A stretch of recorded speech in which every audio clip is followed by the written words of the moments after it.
ಈಗ ಎಲ್ಲೆಲ್ಲೂ ಹೆಬ್ಬುಲಿ ಹವಾ ನಡೀತಾ ಇದೆ. ಸ್ಯಾಂಡಲ್ವುಡ್ ನಲ್ಲಿ ಈ ಚಿತ್ರ ಹೊಸ ದಾಖಲೆಗಳನ್ನ ಸೃಷ್ಟಿಸುತ್ತಾ ಹಳೆಯ ಎಲ್ಲಾ ದಾಖಲೆಗಳನ್ನ ಮುರಿದು ಮುನ್ನುಗ್ಗುತ್ತಾ ಇದೆ. ಇನ್ನು Kannada film industry blockbuster ಚಿತ್ರ ಹೆಬ್ಬುಲಿ. ಕಿಚ್ಚ ಸುದೀಪರ ನಟನೆಗೆ ಎಲ್ಲರೂ ಫಿದಾ ಆಗಿದ್ದಾರೆ. ಈ ಚಿತ್ರದ ನಾಯಕಿಯಾಗಿ ಅಮುಲ್ ಪಾಲ್ ಕಿಚ್ಚ ಸುದೀಪನ ಜೊತೆ ಜೋಡಿ ಕಟ್ಟಿ ಚಿತ್ರದ ಯಶಸ್ಸಿಗೆ ಕಾರಣರಾಗಿದ್ದಾರೆ. ಈ ಚಿತ್ರದಲ್ಲಿ ಕ್ರೇಜಿ ಸ್ಟಾರ್ ರವಿಚಂದ್ರನ್ ಅವರು ಸಹ ಬಣ್ಣ ಹಚ್ಚಿ ಚಿತ್ರಕ್ಕೆ ಇನ್ನಷ್ಟು ಕಳೆ ತಂದಿರುವುದು ವಿಶೇಷ.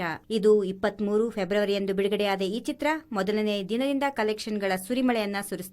ಮೊದಲನೇ ದಿನ 9.5 ಕೋಟಿ, ಎರಡನೇ ದಿನ 7.5 ಕೋಟಿ, ಮೂರನೇ ದಿನ 6 ಕೋಟಿ, ನಾಲ್ಕನೇ ದಿನ 8 ಕೋಟಿಯನ್ನ ಕಲೆಕ್ಷನ್ ಮಾಡಿ ರೆಕಾರ್ಡ್ ಅನ್ನ ಸೃಷ್ಟಿಸ್ತಾ ಸಾಕ್ತಾ ಇದೆ. ಇನ್ನು 5 ದಿನಕ್ಕೆ ಬಂದರೆ 3.5 ಕೋಟಿ, 6ನೇ ದಿನ ಕೂಡ 3 ಕೋಟಿ, 7ನೇ ದಿನ ಕೂಡ 3 ಕೋಟಿ, 8, 9 ದಿನಗಳು ಕೂಡ 3 ಕೋಟಿಗಳನ್ನ ಗಳಿಸಿ ಈಗ 10ನೇ ದಿನಕ್ಕೆ ಇನ್ನೂ 3-4 ಕೋಟಿಗಳನ್ನ ಗಳಿಸುವ ಕಲೆಕ್ಷನ್ ಸಂಪಾದಿಸುವ ಆಶೆಯನ್ನ ಹೊತ್ತಿದೆ. ಹೀಗೆ ಒಟ್ಟಾರೆಯಾಗಿ 50ರಿಂದ 55 ಕೋಟಿವರೆಗೆ ಕಲೆಕ್ಷನ್ ಮಾಡುವ ಸಂಭವ ಇದೆ ಎಂದು ತಿಳಿದು ಬರ್ತಾ ಇದೆ. ಹೀಗಾಗಿ ಇದು ಹೊಸ ಆಲ್ ಟೈಮ್ ರೆಕಾರ್ಡ್ ಸೃಷ್ಟಿಸಿ ಸ್ಯಾಂಡಲ್ವುಡ್ ನಲ್ಲಿ ಚಿತ್ರದ ಬಗ್ಗೆ ಕಿಚ್ಚ ಸುದೀಪರ ಬಗ್ಗೆ ಕ್ರೇಜ್ ಅನ್ನ ಇಮೇಜ್ ಅನ್ನ ಹೆಚ್ಚಿಸಿದೆ ಎನ್ನಬಹುದು.